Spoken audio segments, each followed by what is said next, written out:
Hello everyone, welcome to Prelims Primer Weekly News Analysis by Aptiplus Academy for Civil Services.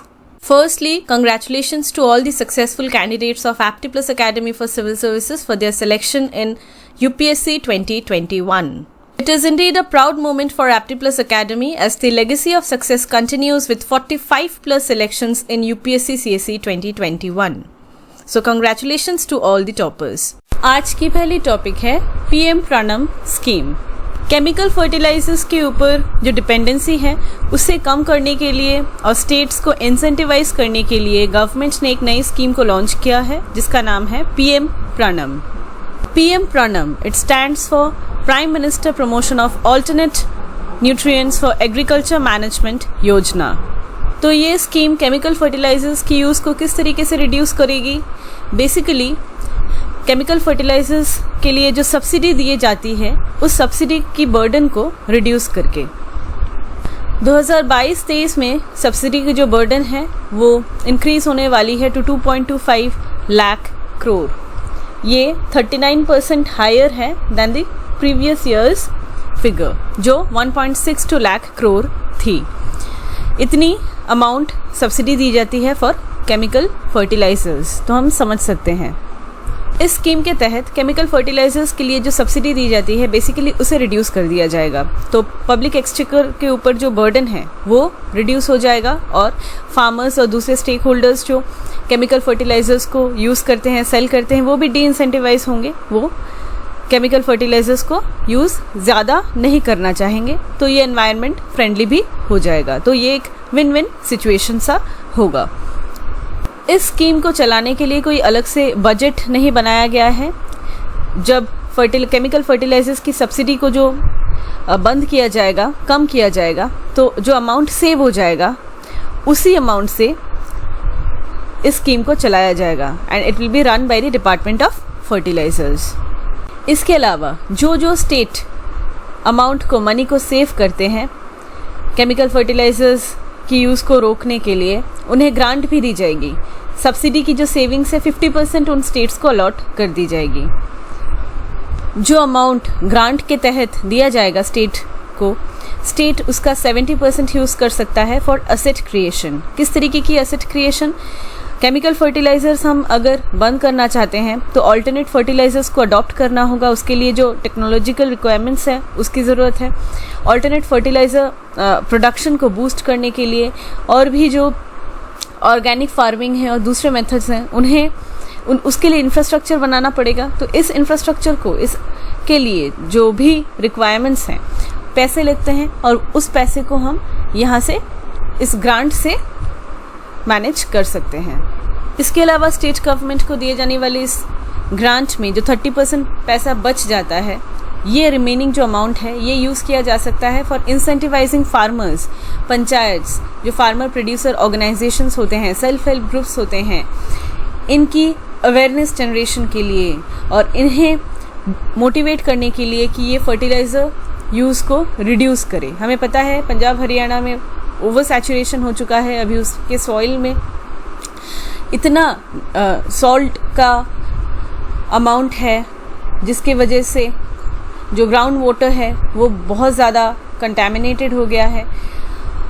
Green revolution के बाद पंजाब हरियाणा इन सब states में काफ़ी ज़्यादा प्रोडक्शन हुआ, बूस्ट मिला इन स्टेट्स को, लेकिन उसका डाउन साइड ये भी रहा कि जो पोल्यूशन है, सॉइल पोल्यूशन, वो बहुत ज़्यादा बढ़ गया क्योंकि इंटेंसिव इरिगेशन होता है इन स्टेट्स में। और केमिकल फर्टिलाइजर्स का मिसयूज़ और फर्टिलाइजर्स कितना देना चाहिए, कितना यूज़ करना चाहिए फॉर ग्रोइंग द क्रॉप्स, इसका आइडिया ना रहने की वजह से, ओवर यूज़ होने की वजह से और भी ज़्यादा सॉइल की क्वालिटी जो है वो डिप करती है और इसे ही रोकने की ज़रूरत है एनवायरनमेंट पर्सपेक्टिव से। तो इसके लिए जो भी अवेयरनेस जनरेशन के लिए जो भी कैंपेन्स चलाए जाएंगे और दूसरी जो इनिशिएटिव्स होंगी, इसके लिए भी पैसे लगते हैं। तो इस पैसे को भी, ये जो ग्रांट अमाउंट दिया जाएगा स्टेट गवर्नमेंट को, उसके 30% स्टेट गवर्नमेंट यूज़ कर सकता है। गवर्नमेंट ये डिटरमाइन करेगी कि एक स्टेट कितना यूरिया यूज़ कर रहा है, उसमें इंक्रीज़ हुआ है या रिडक्शन हुआ है in comparison to previous years. तो लास्ट 3 ईयर्स का जो डेटा है उससे एवरेज किया जाएगा और उसके साथ ही कंपेयर किया जाएगा। इसी के ऊपर इंसेंटिव्स जो है वो डिटरमाइन होंगे। इंडिया में फर्टिलाइज़र की यूसेज की अगर हम बात करें तो हमें पता है in the first place kharif season जो जून टू अक्टूबर जो पीरियड है ये क्रिटिकल होता है फॉर इंडियाज़ फूड सिक्योरिटी, क्योंकि इसमें इंडिया का जो पूरे साल का फूड ग्रेन प्रोडक्शन होता है उसका हाफ तो इसी टाइम फ्रेम में बन जाता है। इसमें 1/3 पल्सेस भी इसी टाइम फ्रेम में होते हैं और ऑयल सीड्स भी 2/3 ऑयल सीड्स। तो इसके लिए बहुत अमाउंट ऑफ फर्टिलाइज़र की रिक्वायरमेंट होती है। हर साल department of agriculture and farmers welfare जो है वो असेस करती है कि इस साल फर्टिलाइज़र्स की रिक्वायरमेंट क्या होने वाली है, और ये क्रॉपिंग सीज़न है उसके शुरू होने से पहले ही डिटरमाइन करती है, असेस करती है। इसके बाद department of agriculture and farmers welfare ministry of chemical and fertilizers को इन्फॉर्म करती है कि वो फर्टिलाइजर्स की सप्लाई करे। पीएम प्राणम स्कीम की क्या सिग्निफिकेंस है? हमें पता है कि फर्टिलाइज़र यूज़ बहुत ज़्यादा बढ़ चुका है। लास्ट 5 ईयर्स में अगर हम बात करें फर्टिलाइज़र्स की जो डिमांड है वो बहुत ज़्यादा इंक्रीज़ हो चुकी है। गवर्नमेंट की जो ओवरऑल एक्सपेंडिचर है ऑन सब्सिडी ये भी बहुत ज़्यादा बढ़ चुकी है। तो टोटल रिक्वायरमेंट जो होती है वो बेसिकली 4 फर्टिलाइजर्स की मेन हम बात करें तो यूरिया, दूसरा है डाई अमोनियम फॉस्फेट, तीसरा है म्यूरेट ऑफ पोटैश और फिर नाइट्रोजन फॉस्फोरस पोटेशियम जो NPK नाम से जाना जाता है। 2017-18 और 2021-22 इसके बीच में 21% का इंक्रीज हुआ है in the requirement of these 4 fertilizers. तो जब डिमांड इतनी बढ़ गई है और रिक्वायरमेंट इतना बढ़ गया है तो जाहिर है गवर्नमेंट को भी सब्सिडीज़ बहुत इंक्रीज़ करनी पड़ती है to provide for chemical fertilizers. और हमें पता है कि यूनियन बजट 21-22 में गवर्नमेंट का जो बजट था वो 79,530 करोड़ था और वो इंक्रीज़ होकर आ गया है 1.40 लाख करोड़ में। तो फर्टिलाइज़र सब्सिडीज़ फिर 2021-22 में ही 1.62 लाख करोड़ तक पहुंच गई। इतना सब्सिडी अगर हम देते रहेंगे तो ये पब्लिक एक्सचेकर के ऊपर बहुत ज़्यादा बर्डन तो है ही, एनवायरनमेंट फ्रेंडली भी नहीं है। जहाँ हमारी टारगेट्स हैं कि हम हमारी जो इंटरनेशनल कमिटमेंट्स हैं उन्हें हम फुलफ़िल करें। सॉइल जब इतना एक्सप्लॉइट हो जाता है, इतनी ज़्यादा सॉइल में हम फर्टिलाइज़र यूज़ करते हैं, उसकी वजह से फर्टिलिटी कम हो जाती है। ओवरऑल फिर प्रोडक्शन भी धीरे धीरे वो रिड्यूस ही होगा, यील्ड जो है वो रिड्यूस हो जाता है, फूड सिक्योरिटी के ऊपर प्रेशर आएगा। इसके अलावा पोल्यूशन भी है, सॉइल पोल्यूशन। तो इतनी सारी जो है नेगेटिव साइड्स हैं केमिकल फर्टिलाइजर्स की, जिसकी वजह से अभी ऑर्गेनिक में भी शिफ्ट होने के लिए कई सारी इनिशिएटिव्स और बनाए जा रहे हैं, इंसेंटिव्स दिए जा रहे हैं। तो इसी की लाइन में, इसी की विज़न जो है, ये जो विज़न है, इसी की लाइन में गवर्नमेंट का फोकस रहा है कि बैलेंस्ड यूज़ हो फर्टिलाइजर्स की और ऑल्टरनेटिव फर्टिलाइजर्स को हम धीरे धीरे से लाएं और आने वाले वक्त में हम हमारी जो डिपेंडेंसी है उन केमिकल फर्टिलाइजर्स उसे बिल्कुल कम कर दें। अगली टॉपिक है East Asia summit economic ministers meeting. Recently Shrimati Anupriya Patel जो minister of state for commerce and industry हैं, उन्होंने अटेंड किया 10th East Asia summit economic ministers meeting को। ये कैम्बोडिया के सियाम रिएप सिटी में हुआ। इस मीटिंग में सभी आसियान कंट्रीज़ जो हैं उनके रिप्रेजेंटेटिव्स थे, 10 आसियान कंट्रीज़। इसके अलावा जो 8 पार्टनर कंट्रीज़ हैं उसमें Australia, China, India, Japan, New Zealand, Republic of Korea, Russia और US थे। ईस्ट एशिया समिट जो है ये इंडो पैसिफिक रीजन में एक लीडर्स लेड फोरम है। इस फोरम में डिस्कशन की जाती है on political, security and economic challenges जो इंडो पैसिफिक रीजन फेस कर रहा है। इसके अलावा ये सारी जो पार्टिसिपेटिंग कंट्रीज़ हैं वो डिस्कस करती है कि किस तरीके से वो अपनी रीजनल कोऑपरेशन को और भी एडवांस कर सकते हैं। 2005 में ईस्ट एशिया समिट की शुरुआत हुई and since then it has been playing a key role in the strategic and geopolitical evolution of East Asia. इसमें 10 आसियान कंट्रीज़ हैं member states East Asia summit में। इसके अलावा जो दूसरे कंट्रीज़ हैं वो है India, China, Japan, Korea, Australia, New Zealand, US and Russia. India East Asia summit का फाउंडिंग मेंबर रहा है and it is committed to strengthen the East Asia summit, make it more effective. और जो कंटेम्प्रेरी अभी challenges हैं जो face कर रहे हैं इस रीजन में सभी कंट्रीज़, इन्हें हम किस तरीके से ओवरकम कर सकते हैं। आसियान इंडिया समिट्स जो हर साल होती है वो एक अपॉर्चुनिटी है इंडिया और आसियान का कि वो एक दूसरे के साथ एंगेज हो हाईएस्ट लेवल्स पे, और ये एक ईस्ट एशिया समिट को भी बूस्ट करता है। Moving to the next topic, typhoon Nanmadol. अभी रिसेंटली टाइफून नानमादोल जो है ये जापान को हिट किया। It is one of the biggest storms to hit Japan in years. 14th typhoon है इस सीज़न का, और नानमादोल ये जो नाम है ये दिया गया था बाय माइक्रोनेशिया। और आते हैं टाइफून पे। हमें पता है ट्रॉपिकल साइक्लोन्स जो हैं वो डिफरेंट रीजन वाइज उनके नाम बदल जाते हैं, अलग अलग हो जाते हैं। हमने कई बार डिस्कस किया है इसे। टाइफून की बात अगर हम करें स्पेसिफिकली तो कोई मेच्योर ट्रॉपिकल साइक्लोन जो 180 डिग्री से 100 डिग्री ईस्ट, 180 से 100 डिग्री ईस्ट नॉर्दर्न हेमिस्फीयर में अर्थ के इस जगह पे अगर डेवलप करता है तो उसे हम टाइफून कहते हैं, किसी भी मैच्योर ट्रॉपिकल साइक्लोन को। ये जो रीजन है 180 से 100 डिग्री ईस्ट जो रीजन है इसे नॉर्थ वेस्ट पैसिफिक बेसिन भी कहते हैं हम। और नॉर्थ वेस्ट पैसिफिक बेसिन में ये जो रीजन है ये बहुत ज़्यादा एक्टिव है for tropical cyclones. 1/3 of the world's annual tropical cyclones तो यहीं पे होता है।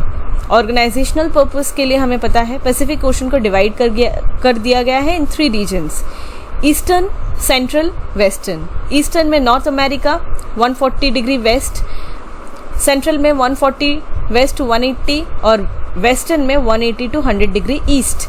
तो ये जो वेस्टर्न है रीजन पैसिफिक ओशन का, नॉर्दर्न पैसिफिक ओशन का, यहीं पे टाइफून डेवलप करता है। अगली टॉपिक है Asia Pacific institute of broadcasting development. At present India president है Asia Pacific institute of broadcasting development का AIBD, और इसी प्रेसिडेंसी को अभी एक्सटेंड कर दिया गया है फॉर 1 more year। इसे AIBD के जो मेंबर स्टेट्स हैं, मेंबर कंट्रीज़ हैं, उन्होंने यूनानिमसली डिसाइड किया है अपनी जनरल कॉन्फ्रेंस पे जो न्यू दिल्ली में हुआ था कि इंडिया की प्रेसिडेंसी को एक्सटेंड करेंगे। Asia Pacific institute for broadcasting development AIBD से एस्टैब्लिश किया गया था in the year 1977 under the auspices of UNESCO. ये एक unique regional inter governmental organisation है, इंटर गवर्नमेंटल ऑर्गेनाइजेशन जो United Nations economic and social commission for Asia and Pacific UNESCAP इसकी जो कंट्रीज़ हैं इन्हें सर्विस देता है in the field of electronic media development. नाम से जाहिर है ब्रॉडकास्टिंग डेवलपमेंट है AIBD, तो ये इलेक्ट्रॉनिक मीडिया डेवलपमेंट के एरियाज़ में ही काम करता है, इन्हें सर्विस देता है। गवर्नमेंट ऑफ मलेशिया इसे होस्ट करती है और इसकी जो सेक्रेटेरिएट है ये भी मलेशिया के कुआलालंपुर पे ही स्थित है। अपनी पॉलिसी और रिसोर्स डेवलपमेंट के थ्रू ये एक वाइब्रेंट और कोहेसिव एक इलेक्ट्रॉनिक मीडिया एनवायरनमेंट को क्रिएट करना चाहता है in the Asia Pacific region.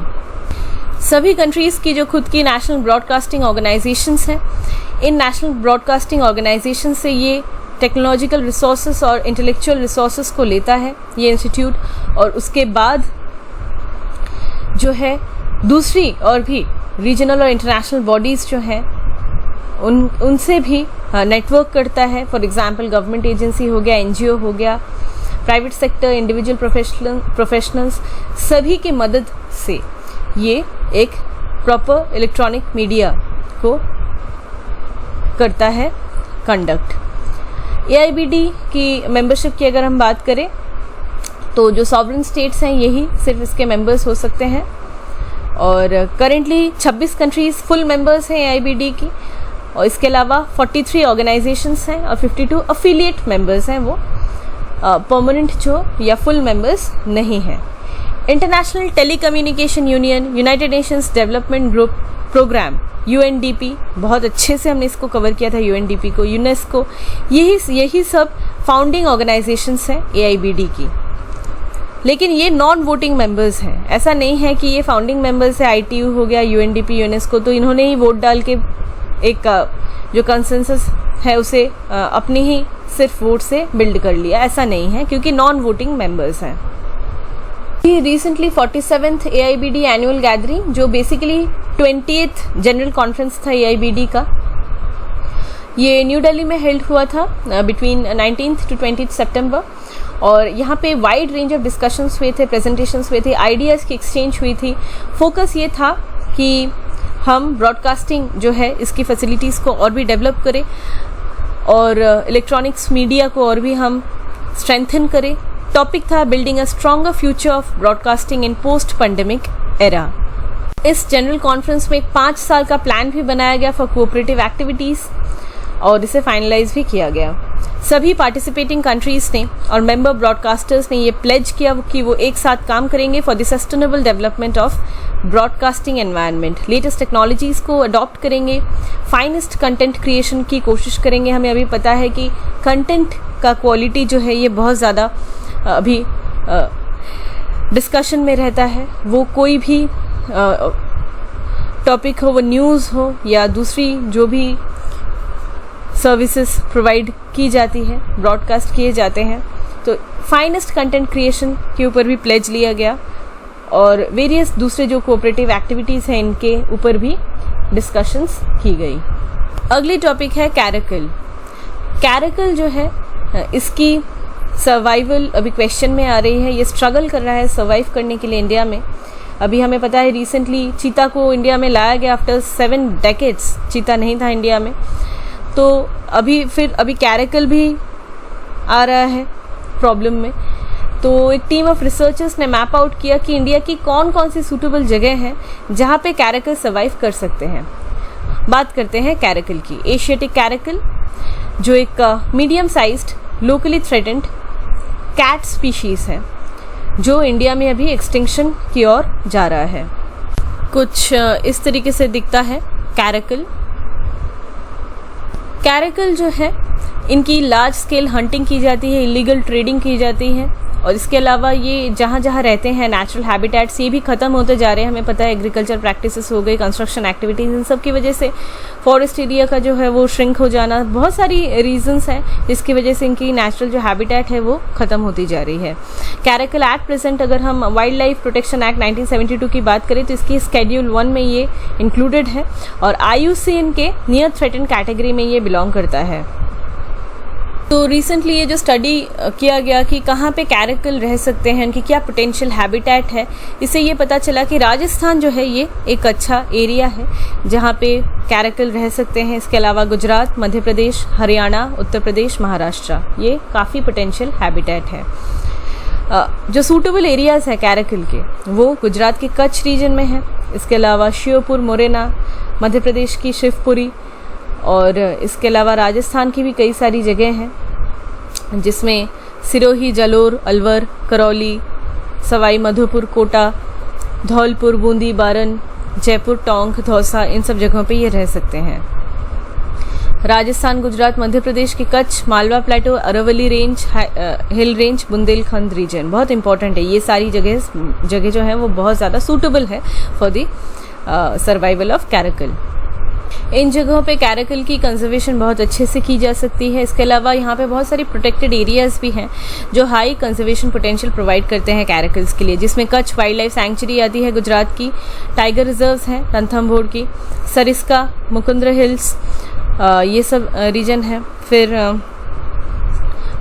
Kumbhalgarh wildlife sanctuary, mount Abu, Todgarh, Rauli Rajasthan की, मध्य प्रदेश की Gandhi Sagar wildlife sanctuary, ये सारी ऑलरेडी पोटेंशियल जगह हैं क्योंकि ये कंजर्वेशन एरियाज ही हैं। यहाँ पे ऑलरेडी कंजर्वेशन होती है, प्रोटेक्टेड एरियाज। तो यहाँ पे कैरेकल अगर रहते हैं तो इनकी भी जो है प्रोटेक्शन हो जाएगी।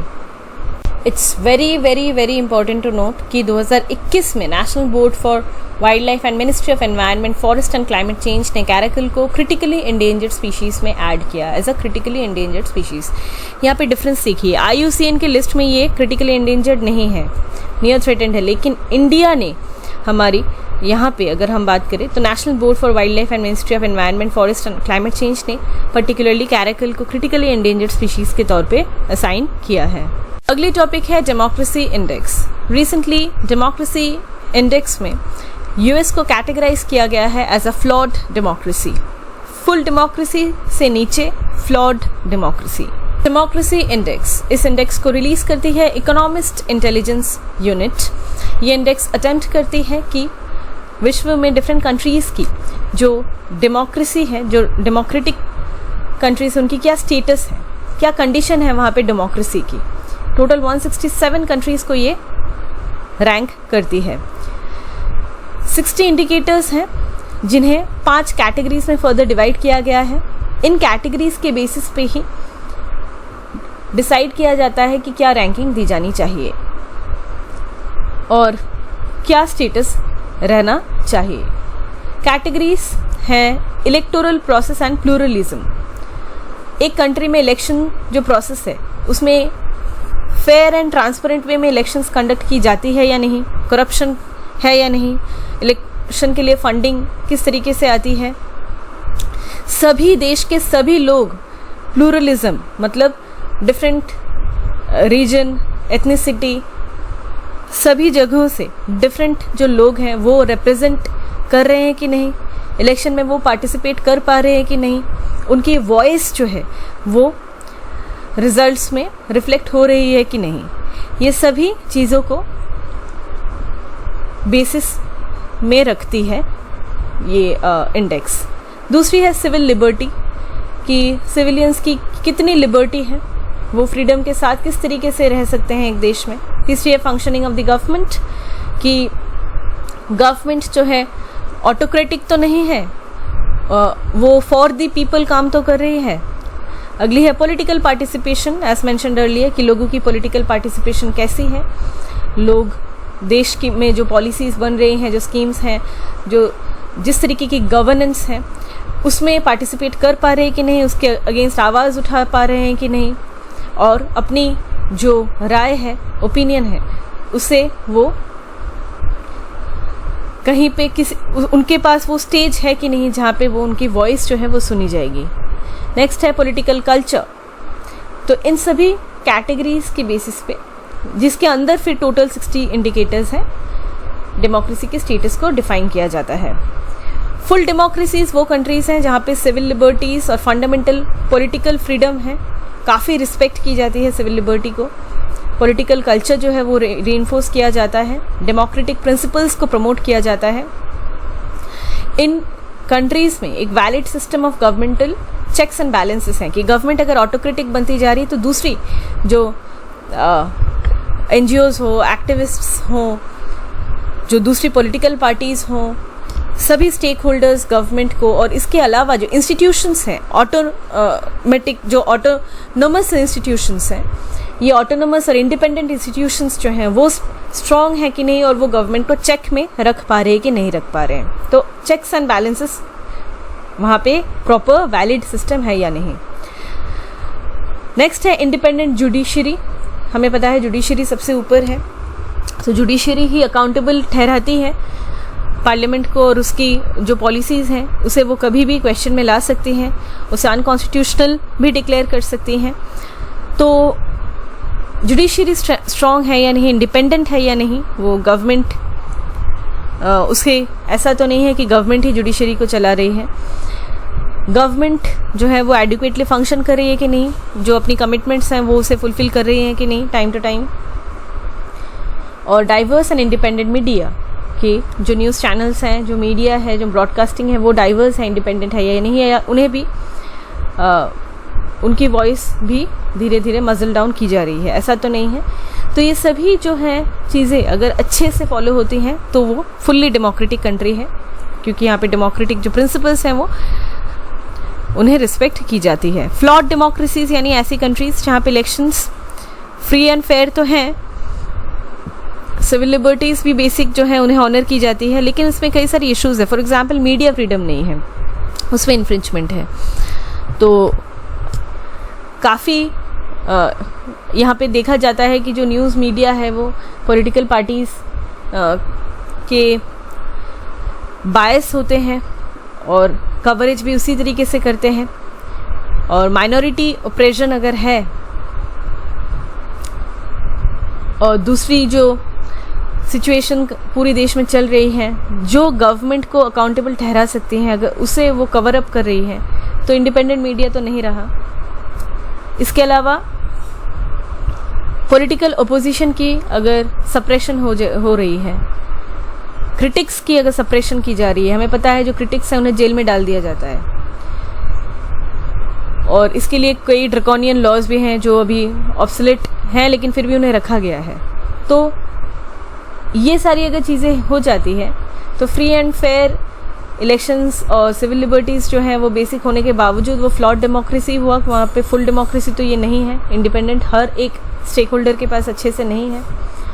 तीसरी कैटेगरी है अथॉरिटेरियन रेजिम्स। वो ऐसी कंट्रीज़ हैं जहाँ पे पॉलिटिकल प्लूरलिज्म है ही नहीं, एक ही पार्टी है पूरी देश को चलाता है। वहाँ पे इलेक्शंस भी फॉर नेम से ही होते हैं, पूरी सीवियरली लिमिटेड है।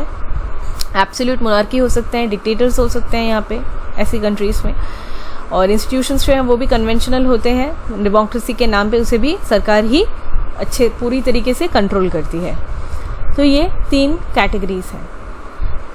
डेमोक्रेसी की तो बहुत सिग्निफिकेंस है, हमें पता है। इक्वलिटी प्रमोट करती है, डिसीजन मेकिंग इम्प्रूव करती है, इंडिविजुअल हर एक इंसान की डिग्निटी को एनहांस करती है, मिस्टेक्स को ठीक करती है। फॉर्मल कॉन्स्टिट्यूशन इलेक्शंस यहाँ पे होते हैं, सिटीजन्स के पास राइट्स रहता है, बहुत इंपॉर्टेंट है ये। सोशल पॉलिटिकल इकोनॉमिक प्रॉब्लम्स जो हैं वो सॉल्व होने के आसार रहते हैं इसमें काफ़ी ज़्यादा, और फ्रीडम भी रहती है। रेशियल डिस्क्रिमिनेशन भी कम होने का इसमें एक बहुत ही अच्छा प्रोसेस है डेमोक्रेसी। साउथ अफ्रीका में पॉलिसी ऑफ रेशियल डिस्क्रिमिनेशन जो था ब्लैक्स के अगेंस्ट, वो it came to an end in 1994 thanks to Nelson Mandela, जिन्होंने वो पहले ब्लैक प्रेसिडेंट रहे। और इसके अलावा डेमोक्रेसी अगर सक्सेसफुल है तो लोग खुद पार्टिसिपेट कर सकते हैं इन द गवर्नेंस, तो डिसेंट्रलाइजेशन हो जाता है तो गवर्नेंस में भी, और लोग पार्टिसिपेट करते हैं वोटिंग में। दूसरी जो प्रोसेसेस हैं, अगर हमें पॉलिसीज़ पसंद नहीं आ रही हैं, करप्शन है या कोई भी और इशू है, तो हम धरना, रैली, स्ट्राइक्स, कैंपेन्स कर सकते हैं, प्रोटेस्ट्स कर सकते हैं। तो डेफिनेटली जो गवर्नमेंट है वो प्रेशर में आती है और अकॉर्डिंगली खुद को फिर रिकरेक्ट भी करती है, या फिर गवर्नमेंट को हम हटा भी सकते हैं। यही ब्यूटी होती है डेमोक्रेसी की।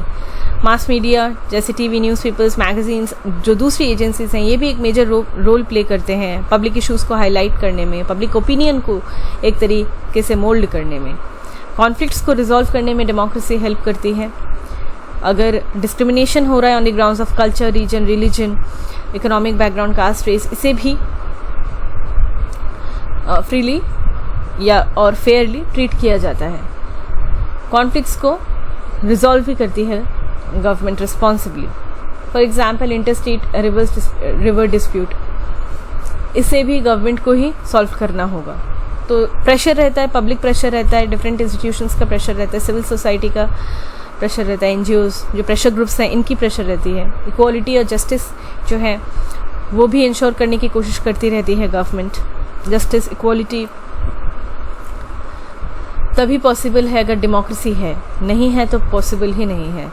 गवर्नमेंट अकाउंटेबल बनती है इफ़ इट्स अ डेमोक्रेसी, क्योंकि it's a government of the people, made by the people and for the people. Representatives जो हैं वो लोगों के ही रिप्रेजेंटेटिव्स होते हैं, तो they are responsible for people.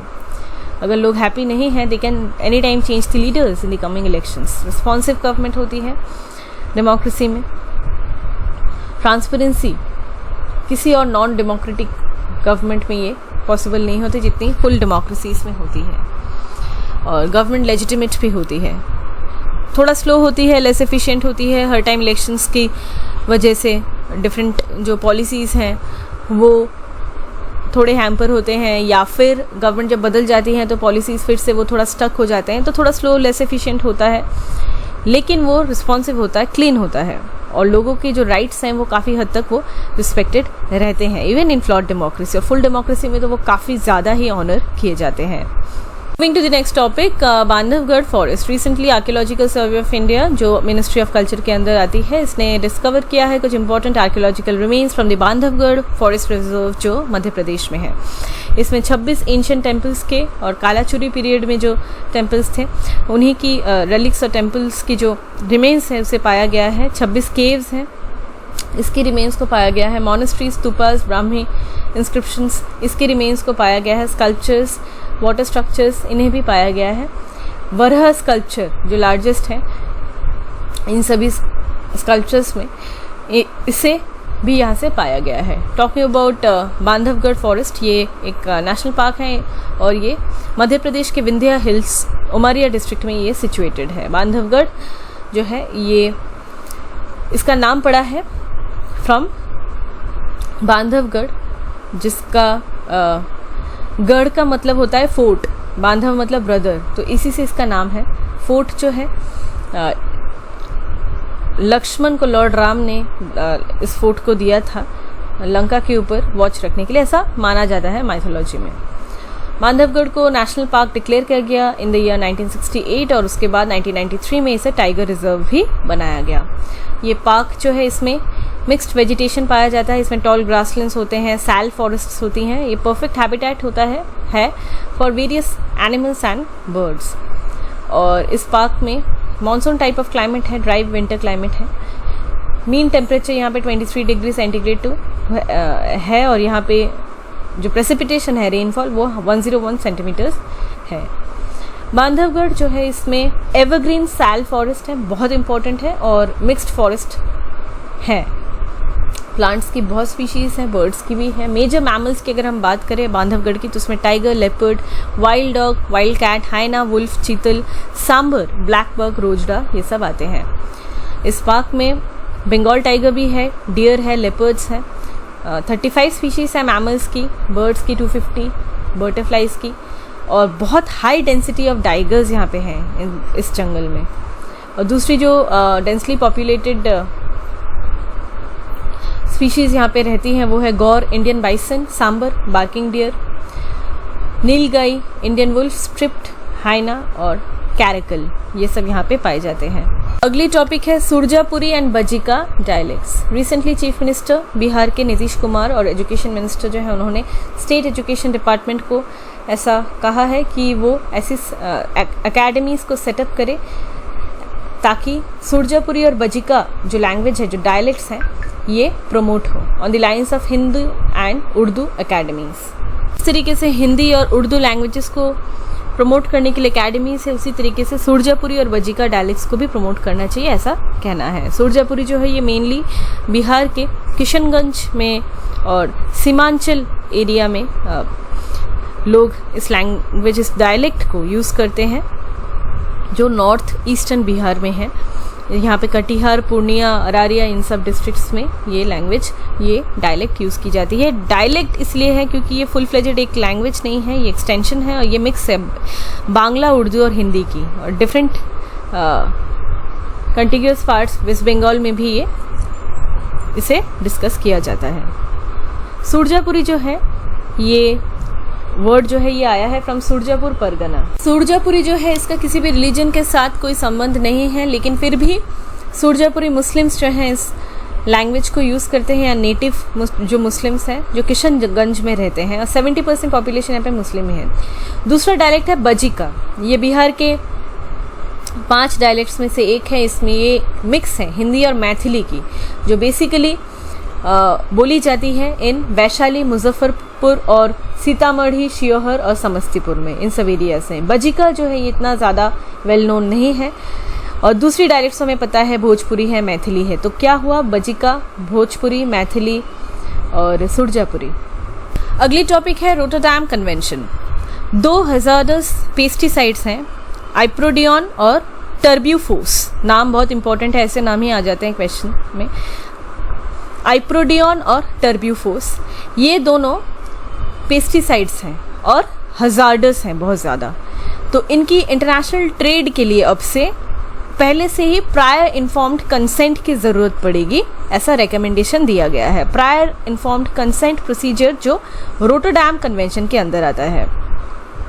ये जो दो केमिकल्स हैं आइप्रोडियन और टर्ब्यूफोर्स, ये बहुत ज़्यादा डेंजरस है for human and aquatic animals. आते हैं रोटरडैम कन्वेंशन पे।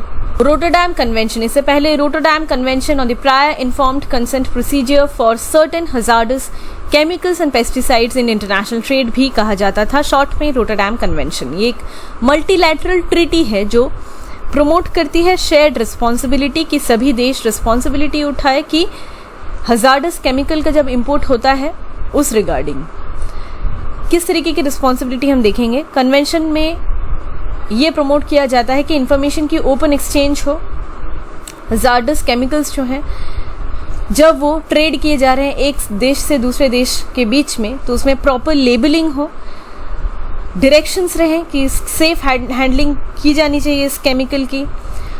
जो परचेज कर रहे हैं उनके पास इंफॉर्मेशन अच्छे से जानी चाहिए, उनको इंफॉर्मेशन दी जानी चाहिए कि अगर किसी केमिकल के ऊपर रिस्ट्रिक्शन है यूसेज की या बैन लगा हुआ है तो परचेजर्स जो हैं उन्हें इंफॉर्मेशन भी उनके पास रहनी चाहिए।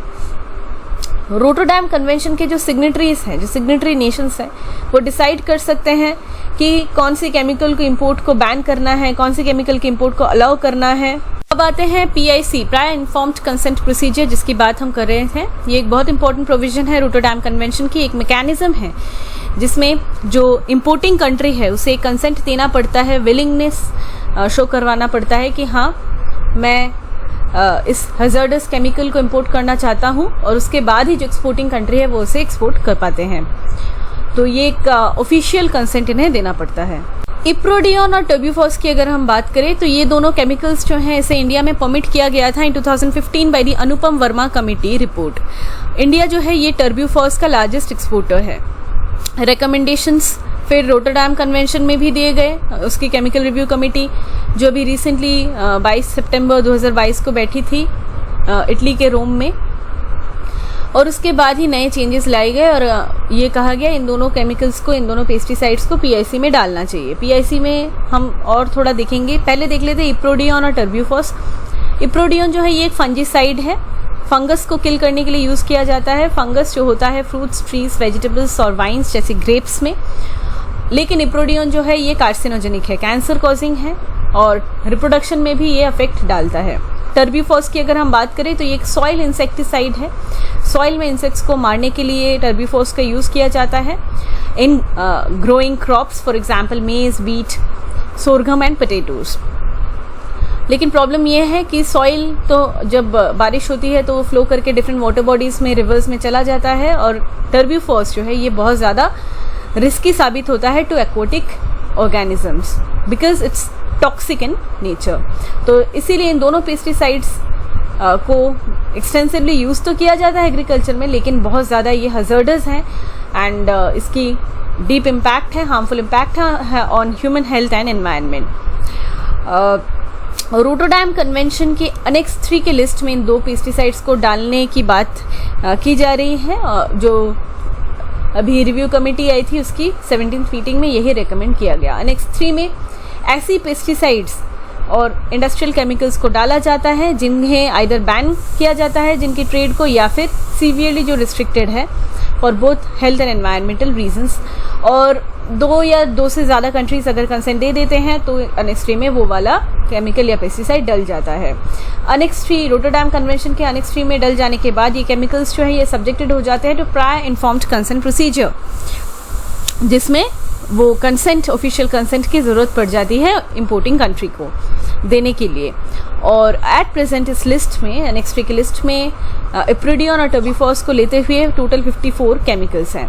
रोटरडैम कन्वेंशन को 1998 में अडॉप्ट किया गया था by the conference of plenipotentiaries Rotterdam के, ये नीदरलैंड्स में है, और ये फोर्स में आते आते 2004 हो गया। एज मेंशन्ड अर्लियर, ये पेस्टिसाइड्स, इंडस्ट्रियल केमिकल्स को कवर करता है जो बैन हो चुके हैं या सीवियरली रिस्ट्रिक्टेड हैं हेल्थ और एनवायरमेंट रीजंस की वजह से। प्रायर इन्फॉर्म्ड कंसेंट प्रोसीजर की इसमें ज़रूरत हो जाती है। It's very very important to note कि रोटरडैम कन्वेंशन लीगली बाइंडिंग है। तो अगर एक बार कोई केमिकल अनेक्स 3 में आ गया तो PIC की इम्प्लीमेंटेशन जो है वो एक ऑब्लिगेशन बन जाती है for the signatory country. Next topic है टोमिस्टोमा।